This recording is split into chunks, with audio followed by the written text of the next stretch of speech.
cortavam secções quadrangulares de alcatrão, retiravam a capa de cima, colocavam o engenho explosivo, tornavam a pôr aquela capa, disfarçavam depois com carvão moído e, portanto, punham ali uma mina, suponhamos, antitanque, daquelas mais poderosas. Estamos no verão, em Tete, temperaturas elevadíssimas, perto desse local há só uma pequena árvore, portanto, uma única pequena sombra, e eles semeavam aí, que já é de terra, pequenas minas antipessoais.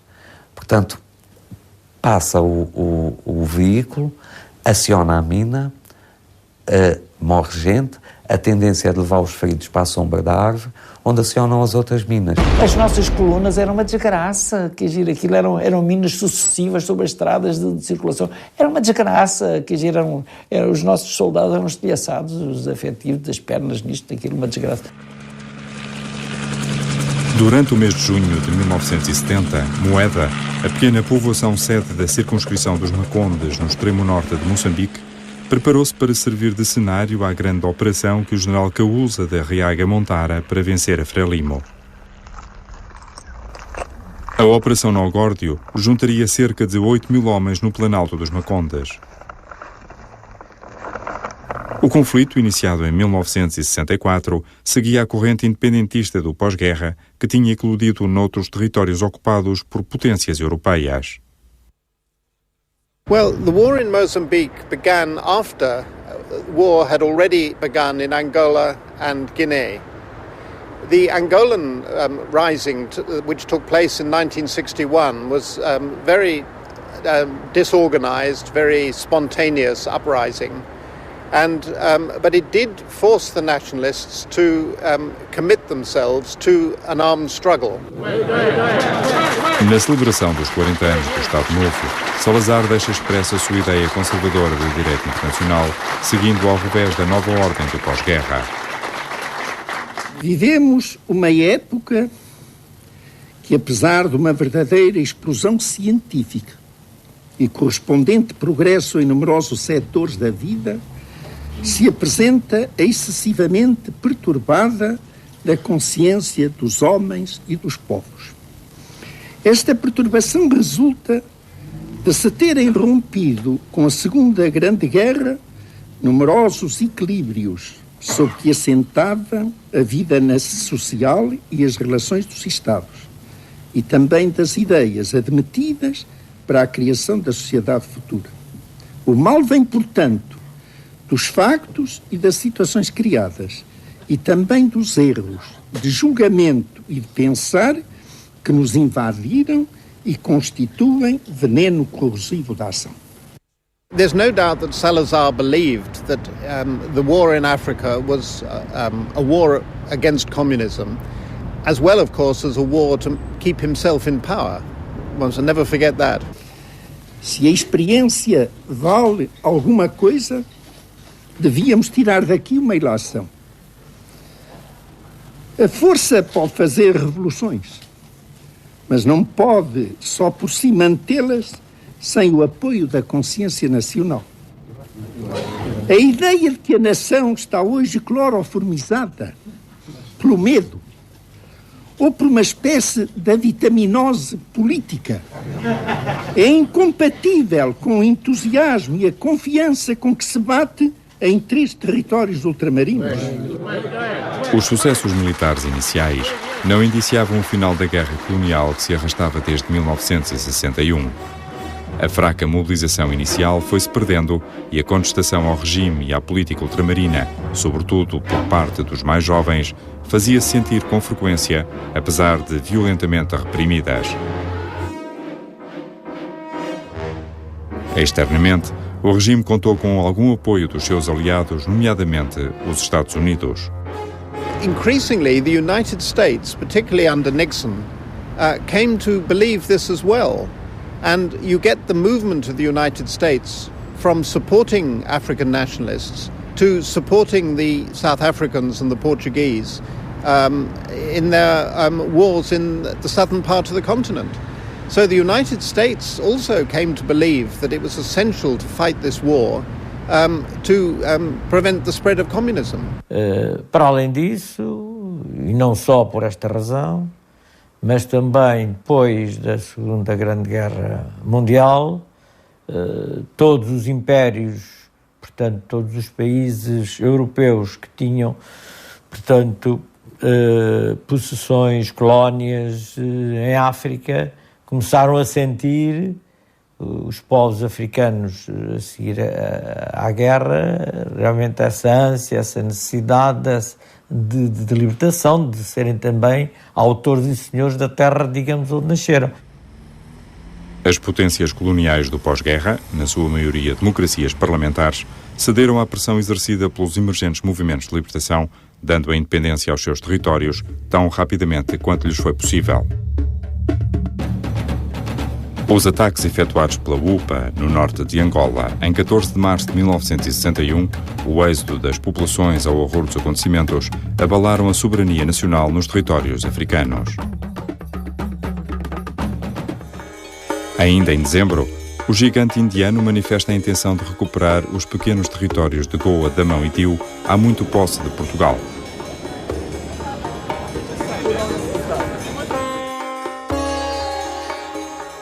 Os soldados, em desvantagem numérica, material e logística, recebem a ordem de Salazar para resistir até ao fim.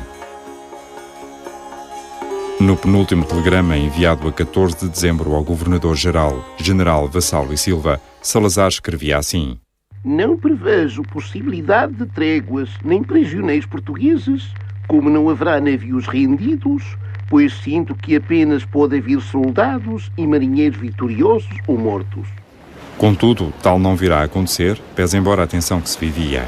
Mais tarde, a rendição das tropas foi considerada por Salazar como um ato de cobardia. Quanto a Angola, Salazar quer manter a posse da colónia a todo custo, mobilizando de imediato para a guerra a sociedade portuguesa. Andar rapidamente e em força é o objetivo que vai pôr à prova a nossa capacidade de decisão. Como consequência, o envio de militares para as colónias africanas aumentou. Abriu-se uma primeira frente de combate em Angola, seguida de uma segunda na Guiné, e em 1964 a terceira frente é aberta em Moçambique. A falta de diálogo por parte de Salazar obriga as Forças Armadas a estarem presentes em 3 teatros de operações a distâncias muito consideráveis de Portugal. The more people they torture, the more ruthlessness they demonstrate in the way they treat populations, the weaker the moral position of Portugal becomes, and the more populations will join our liberation struggle against them. Negotiation was seen as impossible with the Portuguese, and the newly formed Frelimo felt obliged to initiate some form of military action long before it was really prepared to do so, simply because war had already broken out in the other colonies, and they were expected to follow in the same course themselves. Marcelo Caetano, sucessor de Salazar, criou expectativas quanto ao rumo que o país seguiria a partir de 1968. A Primavera Marcelista, como ficou conhecido esse período, manteve fechada a questão do ultramar. A independência do governo em relação aos votos da Assembleia Nacional, a possibilidade de legislar por decretos-leis, a responsabilidade política do Presidente do Conselho perante o chefe do Estado são elementos fundamentais da ordem constitucional vigente. E graças à sua prática, as Forças Armadas puderam remeter-se ao papel que lhes pertence de escudo defensivo da nação.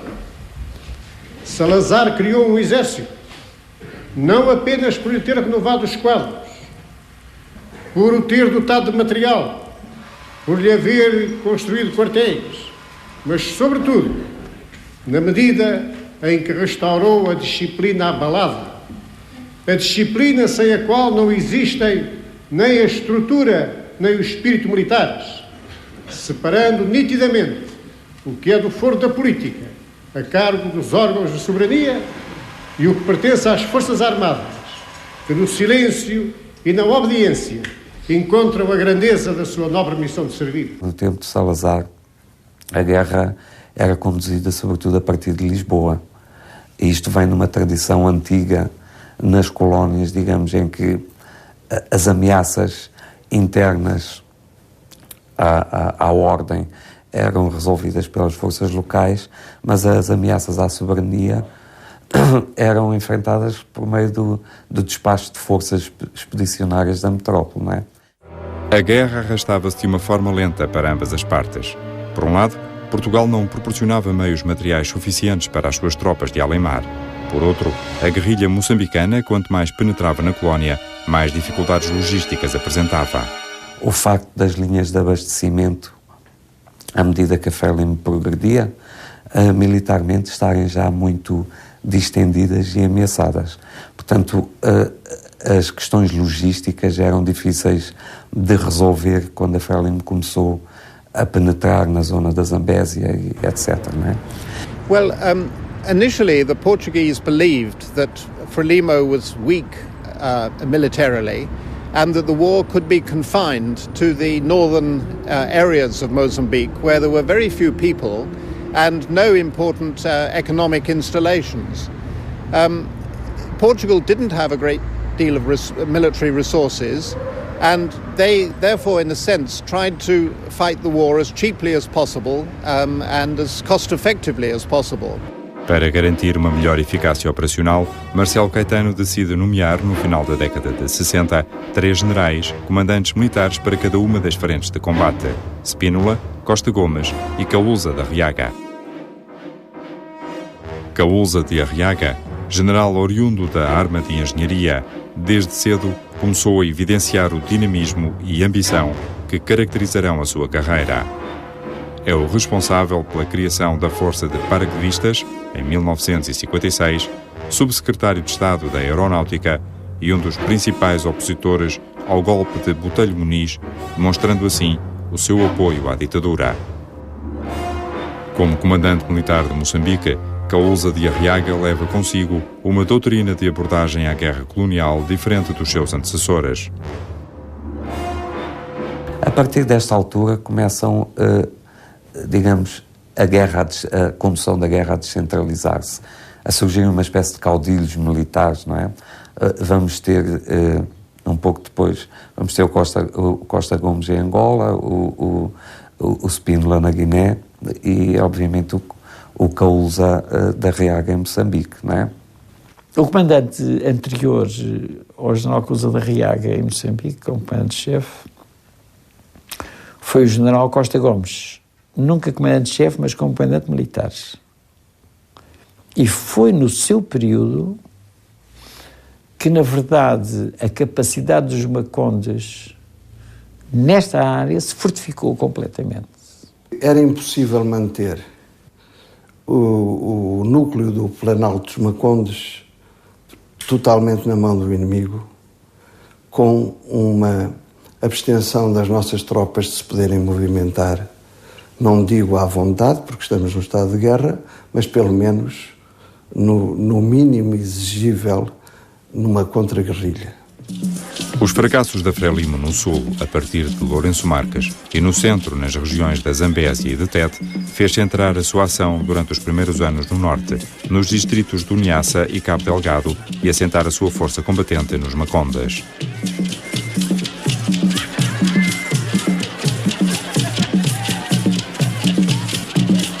O que se passou antes de essencial em termos militares foi uma progressão relativamente sólida da Frelimo nos distritos, nessa altura, hoje províncias nortenhas de Cabo Delgado e de Niassa, que decorreu sobretudo, portanto, entre os finais de 64, quando a guerra começou, e 67, 68, não é?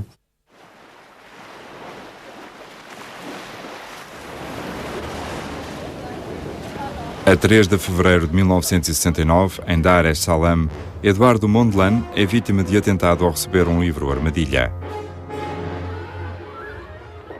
No seio do triunvirato que dirige desde então a Frelimo, destaca-se Samora Machel, precursor de uma nova orientação para a luta de libertação: apoiar a politização dos camponeses, base de sustentação de qualquer movimento guerrilheiro.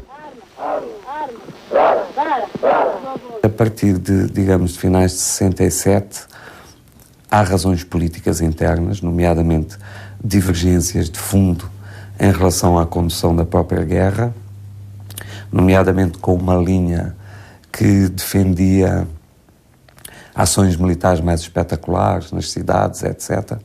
E uma outra linha que, mais sob influência maoísta, poder-se dizer depois, procurava ganhar bases mais sólidas no espaço rural e fazer esse avanço para sul. No relatório da Operação Naugórdio, Caúlza de Arriaga é claro na sua comunicação às tropas. Destroçar o inimigo que, armado, pretende dominar a região, libertar as populações escravizadas, restabelecer a ordem e a paz. A Frelimo dominava o Planalto dos Macondas. Tinha um poder efetivo. Duas companhias de comandos portugueses não entravam lá dentro, não tinham capacidade para entrar lá dentro. Portanto, eles estavam quase, na verdade, com a situação que desejavam para politicamente poder ser explorada lá fora, a dizer que, afinal, temos áreas que são nossas, que não são já dos portugueses. Com efeito, a Frelimo recebia com frequência jornalistas europeus no Planalto Maconde, pondo em causa a soberania portuguesa e criando dificuldades ao regime no relacionamento diplomático, isolando-o da comunidade internacional. Portanto, é a zona, o coração da Frelimo, é também, diz-se, porque havia muita informação a respeito da estrutura da Frelimo naquela zona, nomeadamente através da entrega do Lázaro Cavandano, que era um importante líder da Frelimo daquela zona, que se entrega pouco antes. Portanto, há uma série de fatores que levam, portanto, a localizar a operação naquela zona. Junto à fronteira norte de Moçambique, para lá do rio Rovuma, encontra-se a Tanzânia, principal base de apoio às operações militares da Frelimo. Em Nachingwea permaneciam os principais órgãos militares e em Mtwara estava o centro de treino e apoio logístico. As colunas de guerrilheiros e o material destinado às bases do interior do Planalto Central vinham de Nachingwea e de Mtwara, tendo como linha principal de infiltração um eixo que passava entre Mocimboa do Rovuma e Nangade, apoiado na base Beira. O material principal dirigia-se para as bases Gungunhana, Moçambique e Nampula, através da região do Xindurrilho, enquanto o material da reserva era armazenado na base provincial 25, perto de Nakatar. E a filosofia da operação, portanto, era, sendo a Frelimo forte ali, tendo as bases fortes, vamos concentrar tropas e vamos, partir a espinha ao inimigo. Traçado o quadro português e da Frelimo, o general Caúlza de Arriaga iniciou o desenho da Operação Naugórdio. Nomeia o COFI, Comando Operacional das Forças de Intervenção, com quem inicia os trabalhos preparatórios. É nomeado comandante do COFI o coronel paraquedista Armindo Videira. Instalámos-nos no quartel-general de Nampula, em instalação própria, quer dizer, e separado do resto da organização. Recebemos diretivas concretas do general Cousa de Arriaga e começamos a planear e a trabalhar sobre a operação. A Naugórdio iria integrar todos os ramos das Forças Armadas numa ação conjunta de assalto ao Planalto dos Macondas. Desde o início, a ideia geral era haver como que um cordão que, por meio de pequenas emboscadas, circundasse toda a área. E essa área, o seu perímetro seria à volta de 150 km. E depois criar forças em núcleos individuais para atuarem diretamente sobre as principais bases que eles tinham nessa área. Caúlza pretendia efetuar um cerco ao Planalto Maconde e aí atacar as 3 bases importantes da Frelimo, Gungunhana, Moçambique e Nampula. O assalto a cada uma das bases foi a missão atribuída a cada agrupamento de tropas especiais, comandos, paraquedistas e fuzileiros. Há sempre uma missão geral, e a missão geral era destroçar o inimigo quando armado, libertar as populações escravizadas, era este o termo, digamos, utilizado, e finalmente manter-se no local, nos locais, e restabelecer a paz e a ordem. Portanto, esta era a missão geral para a Operação Nova Ordem. Concretamente, o meu agrupamento tinha como missão pontual penetrar, portanto, na área, estabelecer uma base temporária e dessa base atacar concretamente uma das bases importantes, que era até conhecida como a base de artilharia, onde estaria o armamento mais pesado, que era a chamada base gungunhana. Bom, a missão atribuída à companhia que comandava na altura,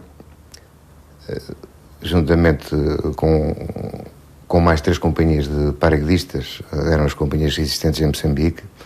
A missão principal, dizia, era assaltar e destruir a base de Moçambique, a base provincial de Moçambique. Fazia parte da missão também proteger uma companhia de engenharia que tinha por missão a abertura de uma picada tática a partir da zona da Capoca, entre a picada Muidumbe, Miteda, picada tática essa a iniciar nesse local até próximo da base de Moçambique.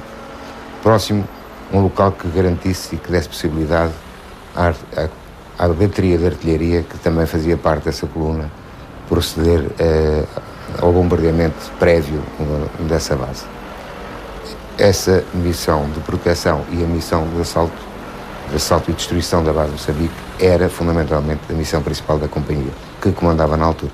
O que nos foi destinada foi a base de Nampula, que era a terceira base. E, portanto, no conceito de operação, pensava-se que depois dos paraquedistas e os comandos assaltarem as 2 primeiras bases, que as forças que fossem não seriam com certeza destruídas, porque na guerra de guerrilha há sempre tendência para evitar o confronto direto, e portanto que esses elementos que saíam dessas 2 bases fossem reforçar a terceira base, que era a base que constituía o objetivo dos fuzileiros.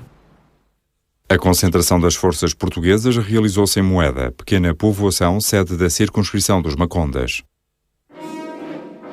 A 1 de julho de 1970, inicia-se a Operação Nogórdio, mobilizando cerca de 8.000 homens dos 3 ramos das Forças Armadas.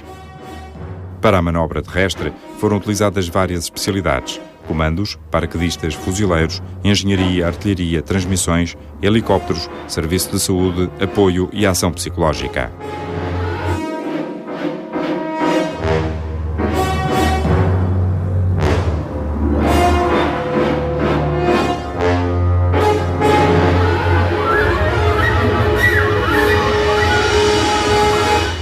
Quando se foi para a Operação Nogórdio, a primeira ação psicológica que se fez foi o esclarecimento de toda a tropa sobre o que era a Operação Nogórdio, o que é que se ia fazer, porquê é que se ia fazer e quais eram as suas missões.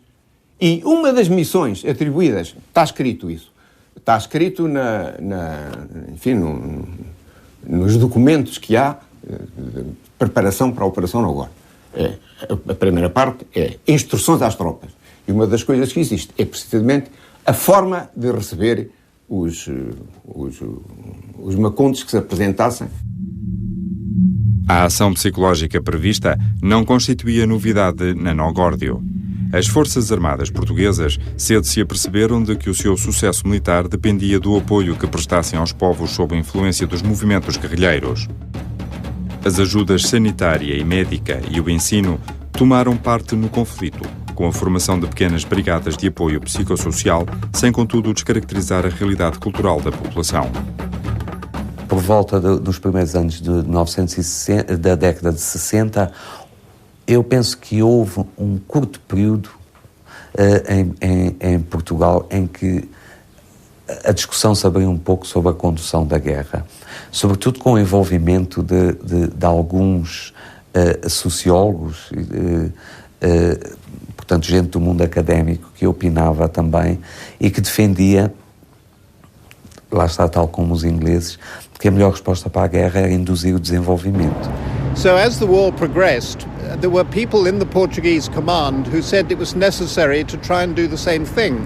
And so the policy of the aldeamentos was developed, whereby the African population in the war zones was grouped into defended, protected villages. And that was very much in imitation of the British policy in Kenya and Malaysia. Surgem estas brigadas da ação psicossocial, no início mesmo, elas surgem como brigadas compostas com enfermeiros, técnicos agrários, etc., que era suposto andarem de aldeia em aldeia para resolver problemas dentro desta perspectiva que é preciso atrair população, não é? Havia equipas da ação psicossocial que iam aos aldeamentos ou às aldeias, quando não havia aldeamento. As aldeias era mais difícil. As aldeias estavam desguarnecidas. Nos aldeamentos, os habitantes dos aldeamentos estavam protegidos. E num aldeamento pode-se realmente proporcionar aos habitantes bem-estar. Em Moçambique, durante a Guerra Colonial, foram construídos cerca de 1000 aldeamentos. Só em Tete, que é a zona que eu estudei com mais detalhe, havia à volta de 250, mas sistematicamente eles foram construídos tarde. Ou seja, depois da guerrilha já estar na região onde eles eram construídos. E isso feria um dos princípios essenciais desta lógica, que eu repito, inglesa, que quando a guerrilha chega ao lugar, o aldeamento tem que estar feito e a população controlada, não é? Esse aspecto da ação psicossocial estava entregue às unidades que estavam em quadrícula. O que acontece é que estas brigadas cada vez mais se vão transformar, digamos, em unidades de recolha de informações. Portanto, nesta fase inicial, em que há uma grande preocupação em relação ao conhecimento de quem é o inimigo e como ele se movimenta, não é? É claro, aproveitava-se essa ação social para fazer a ação psicológica, para o contacto com as populações, o humanismo com que elas eram tratadas, as escolas, que realmente havia sempre uns carolas, como se chama, que se encarregavam desses trabalhos e que realmente conseguiam êxitos. I think the psychosocial war that the Portuguese fought was, in a curious way, very successful. It really took two forms. First of all, there were the aldeamentos, which grouped the population in areas where they could be defended, where they could be supplied with health services, educational services. And there was, in fact, a great expansion of education in the last 10 years of Portuguese rule in Mozambique. Isto há um motivo, porque quando o comando de Moçambique quis recrutar africanos para as suas fileiras, se quiséssemos ter mais, tínhamos mais. O número ilimitado de africanos chegou aos 10.000.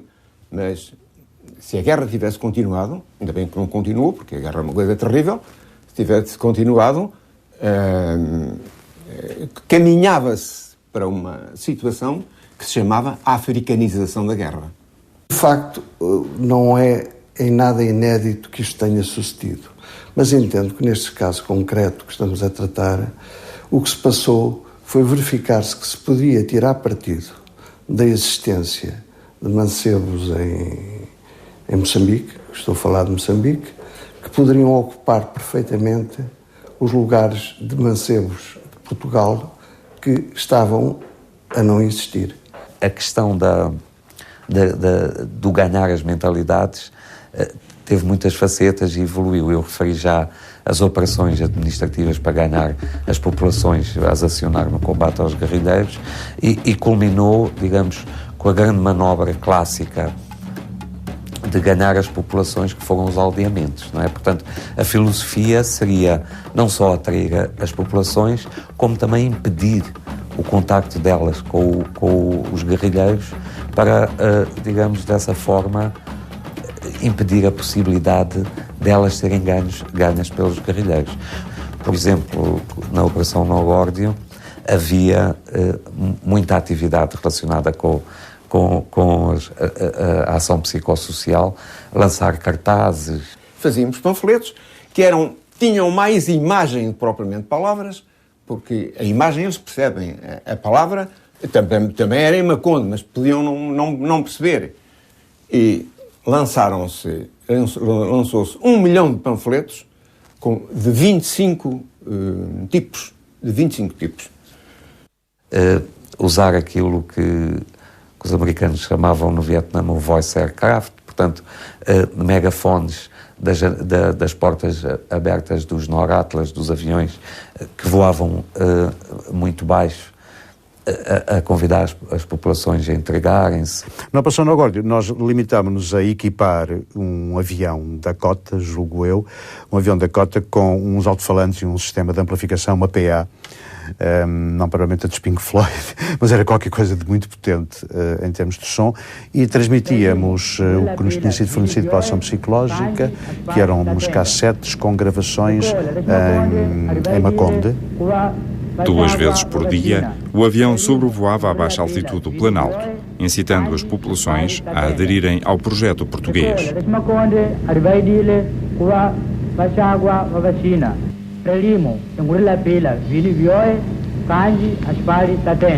Lá embaixo, a engenharia iniciava a progressão em direção às bases, abrindo novos trilhos, muitas vezes paralelos aos existentes. A razão era óbvia. As picadas estavam minadas, provocando efeitos devastadores nas tropas. A primeira companhia de engenharia chegou com o seu primeiro pelotão em abril. Acabou por se completar na primeira quinzena de maio e nessa altura era bem visível que todo o Planalto tinha o terreno preparado para o inimigo e não para as nossas tropas. Com efeito, nas bases do Planalto Maconde, os guerrilheiros planeavam poder declarar aquela região independente. Para isso, contou a capacidade militar demonstrada pela Frelimo ao conseguir estrategicamente controlar a região, flagelando regularmente as tropas portuguesas, causando elevados danos humanos e materiais, acabando por sitiar as unidades da quadrícula e, com isso, retirar-lhes o controle do Planalto.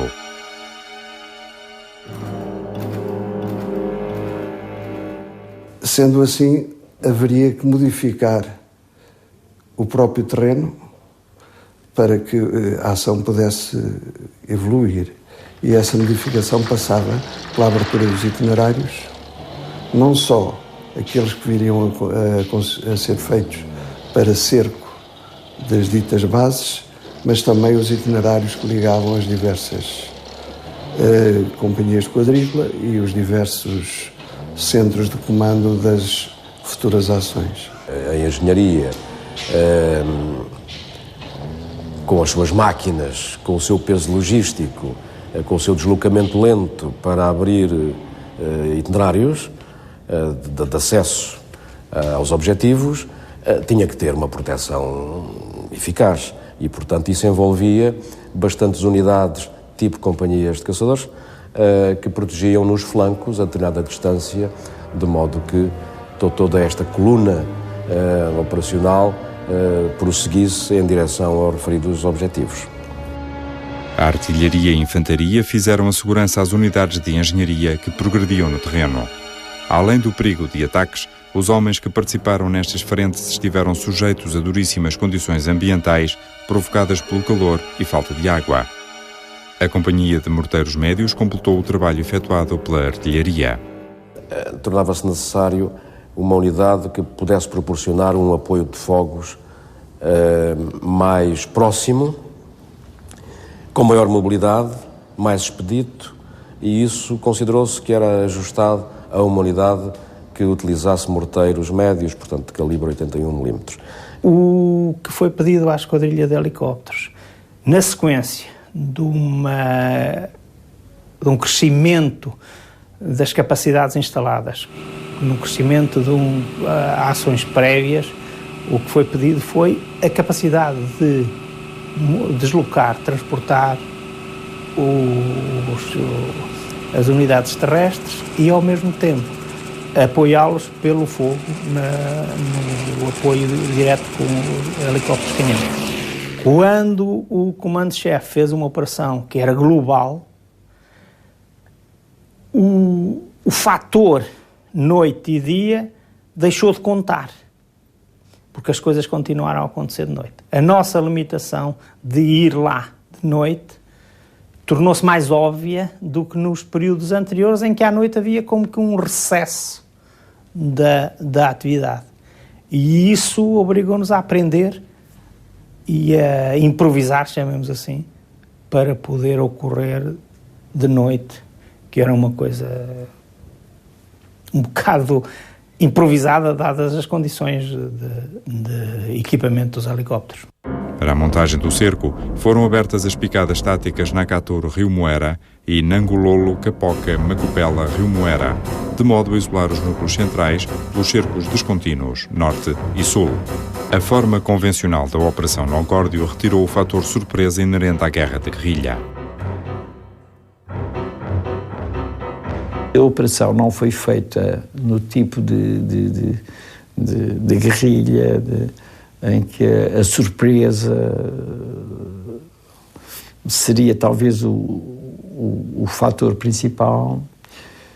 Foi realizada às claras. A progressão no terreno foi efetuada passo a passo. Primeiro devido à abertura das picadas táticas, depois porque a Frelimo teve a oportunidade de efetuar ações nos novos trilhos, por vezes com a colocação de abatices ou minas.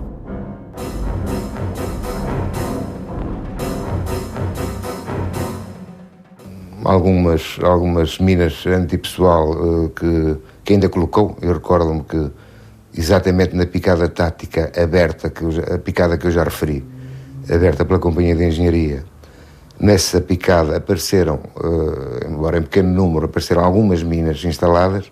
Em certa altura, na abertura de um dos itinerários de cerco, vindo de Nangololo para norte, mas circulando para apanhar Miteda, ao fim do dia chega a Nangololo o chefe de equipe, com a sua equipe que tinha acabado de abrir esse itinerário, e recebemos a comunicação que as forças inimigas tinham acabado por destruir, com abatizes e com pequenos cortes em estrada, tudo o que tinha sido feito. Neste tipo de confronto, o exército convencional luta com sombras, não é? Não luta com um inimigo visível. Ela era difícil para encontrar, para estabelecer o contacto. Portanto, difícil, digamos. Agora, uma vez isso conseguido, era um inimigo, digamos, fácil de derrotar localmente. A aproximação às bases foi feita com a maior cautela. Embora com baixas em número inferior ao do inimigo, as forças portuguesas já tinham sofrido algumas flagelações durante a abertura das picadas táticas. Por outro lado, o encontro com as escassas linhas de água do Planalto fazia supor a existência das bases inimigas. O seu controlo contribuiria para garantir a presença das forças portuguesas no Planalto dos Macondas.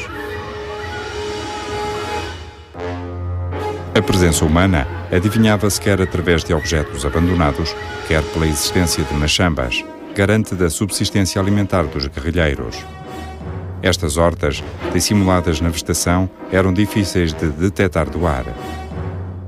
Porque à volta das bases, normalmente, também havia sempre a população que os apoiava, que tratavam das machambas, portanto, dos campos agrícolas da zona, que eram campos, muitos deles encontramos em várias operações, encontramos campos com vegetação luxuriante e com, digamos, com tudo que precisavam para viver, as mandiocas, até, digamos, melancias e outros imensos legumes, etc., que eram necessários à sua alimentação.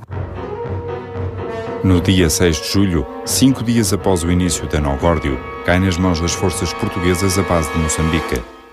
A base encontrava-se abandonada e durante a batida nas proximidades os paraquedistas foram flagelados 2 vezes. Recordo-me, a 15 de julho de 1970, um ataque com o morteiro 82, portanto, dirigido para o local onde nos encontramos, ou seja, a zona onde estava instalada a base de Moçambique. 12 ou 18, não me recordo bem, granadas de morteiro 82, que caíram no perímetro que nós ocupávamos. Com o morteiro fazia fogo da própria base para fora. E depois ia ver onde é que tinha caído, conhecia-me bem a mata, onde é que tinha caído a granada, e agora, a seguir, era só fazer ao contrário. Quando nós entramos na base, eles estavam no sítio onde tinham caído as granadas e fizeram o tiro com os mesmos elementos, mas ao contrário, virados para a base. E aí acertaram em cheio. As informações recolhidas pela DGS revelaram-se imprecisas quanto à localização exata das bases. Embora o ataque à base congonhana tenha sido lançado a 6 de julho, só no dia seguinte foi possível detectá-la. O agrupamento de comandos assaltou a base, que, à semelhança da de Moçambique, se encontrava abandonada.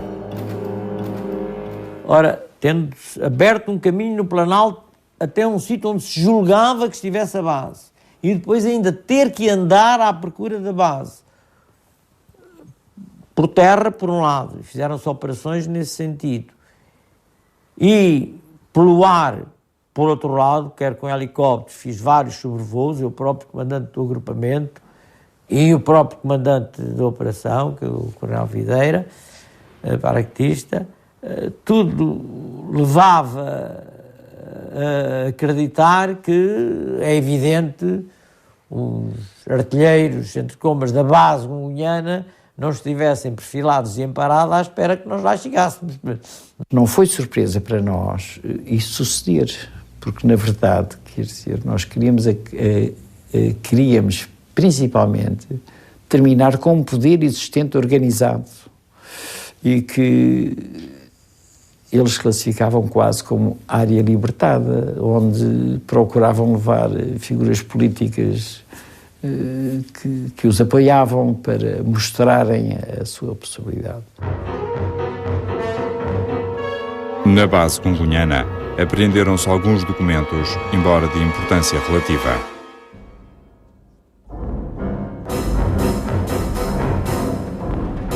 Contudo, a descoberta de um arsenal permitiu a apreensão de várias armas e munições de fabrico soviético e chinês.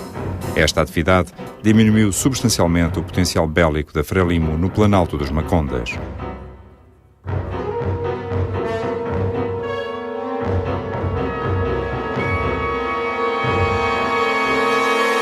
Eu não tinha uma ideia concreta de como é que seria uma base, pois apenas só em teoria poderia conhecer. As duas bases que conheci foram a base congonhana e a base de Moçambique. Na base congonhana verifiquei que havia uma estrutura bastante razoável e de bom gosto até, onde se poderia viver e onde se poderia até ensinar e criar formação não só de guerrilheiros, mas também formação humana às pessoas que lá estivessem. Não me parece que fosse uma base tão de levante quanto as bases normalmente da guerrilha poderão ser. A razão disto também, que me leva a dizer isto, é que os paióis que foram encontrados eram extremamente valiosos e grandes, o que normalmente não se faz numa chamada base só de passagem. A guerrilha, que foi levada a cabo pela Frelimo, estava relativamente bem equipada. Eu quase diria que havia alguma paridade de armamentos, excluindo a aviação. Apanhámos ainda muito material que estava armazenado, reservas deles, tudo. Tomámos conta das bases fundamentais e destruímos toda a estrutura que havia dos Macondes. A operação ocorre, de facto põe, como se dizia naquela altura em termos militares, a Frelimo em desequilíbrio, não é? Porque há muito debate sobre o discurso vitorioso da Frelimo, dizia que a operação falhou, não nos fez mal nenhum, do lado do Kaluza dizia-se que a operação arrasou o inimigo, etc. Mas é importante reconhecer que, de facto, a Frelimo foi duramente atingida, mas que atrás disso havia uma incompreensão, penso eu, do Kaluza, do tipo de guerra em que se estava em presença. When Arriaga was appointed commander-in-chief in Mozambique, he wanted to change the campaign into a more American-style operation. He himself had been military attaché in Washington and had learnt a great deal about the way America was fighting the war in Vietnam, and he believed that helicopter-borne assaults on guerrilla strongholds and guerrilla positions was the right way to fight this war. And that, of course, is what he achieved during the Operation No Godio. But this, of course, is a very expensive way of fighting a war, to move whole armies around by helicopter. And Portugal did not have the resources to maintain a war on that scale. O No Godio é, para mim, apenas o pico de uma campanha. Mudou-se um pouco a filosofia. E a filosofia que ficou clara foi: vamos fazer com que o inimigo não tenha descanso. Portanto, um esforço constante e prolongado no tempo sobre a área do teatro de operações iria certamente criar dificuldades e facilitar a desarticulação organizacional do inimigo. Simplesmente, isso eu creio que era uma filosofia que estava além das capacidades do país de produzir poder, homens, poder aéreo e viaturas para garantir um esforço durante tanto tempo. Temos que nos recordar que estávamos numa guerra de guerrilha e nós estávamos a fazer contra-guerrilha. E, portanto, algumas das minhas críticas ao conceito da operação é que a operação, digamos, toda ela tem um estilo demasiadamente convencional para os objetivos que foram propostos e que foram aceitos pelo general Kaluza de Arriaga. E, dada a extensa preparação que a Operação No Godio exigiu, uma concentração de material e de pessoal em Moeda, em Angololo, eventualmente em Sagal e Aca, essa longa preparação, na minha opinião, eliminou o fator surpresa, ou prejudicou o fator surpresa. Eu acho que a Operação No Godio teve, para todos aqueles que viviam no Planalto Moeda, como companhias de quadrícula, teve a grande vantagem de poderem respirar, pelo menos durante o tempo em que eu lá estive e que a conheço, e que conheço os resultados. Acho que se passou de uma situação de aperto constante por parte do inimigo, de limitação de movimentos, para uma situação diversa. Pareceu-me que foi possível, em termos organizativos, em termos logísticos, pôr de pé e desencadear e executar uma operação vasta daquela natureza, tendo em conta que as acessibilidades estavam difíceis, tudo isso. Enfim, penso que correspondeu à capacidade logística do exército português da época. De uma forma muito clara e correndo o risco até de ser um pouco simplista, eu acho que a Operação No Godio foi um erro estratégico e foi uma derrota para Portugal, não é?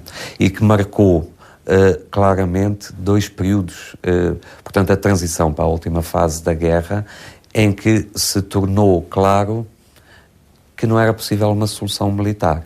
Houve balanços que eu comecei por fazer logo na altura em que lá estava, em que eu comecei a ver acumularem-se uma série de mortos na zona de Moeda que nos foi atribuída e onde nós fizemos umas tendas e que habitámos até começar a operação propriamente dita e de onde partimos para a operação, era muito perto de nós a casa mortuária e nós começamos a ver que no período em que se estava a fazer o tal retângulo, que começaram logo a haver baixas nas nossas forças, portanto não só de elementos indígenas, mas também de elementos nossos. E depois, quando começámos a aproximar-nos do dia da partida para a operação, nesse tal perímetro começaram a haver minas e mais viaturas a arrebentarem e o movimento de helicópteros, etc. E, portanto, o volume de baixas foi crescendo. O aumento de baixas que houve durante esse período foi enorme. E foi enorme não é porque houvesse mais mortos ou mais feridos, é porque, havendo muito mais gente no terreno, passou a haver uma questão de probabilidades mais baixas. E isso abana, digamos assim, a capacidade de estar das pessoas, quer as que vão, quer mesmo as que dirigem o sistema. Sob o aspecto político, sob o aspecto de eficiência, na verdade, sob as forças adversárias, eu considero que foi uma operação de resultados plenos. So this was an important propaganda coup for the Portuguese. They were able to demonstrate that they fully controlled the whole of the province of Mozambique.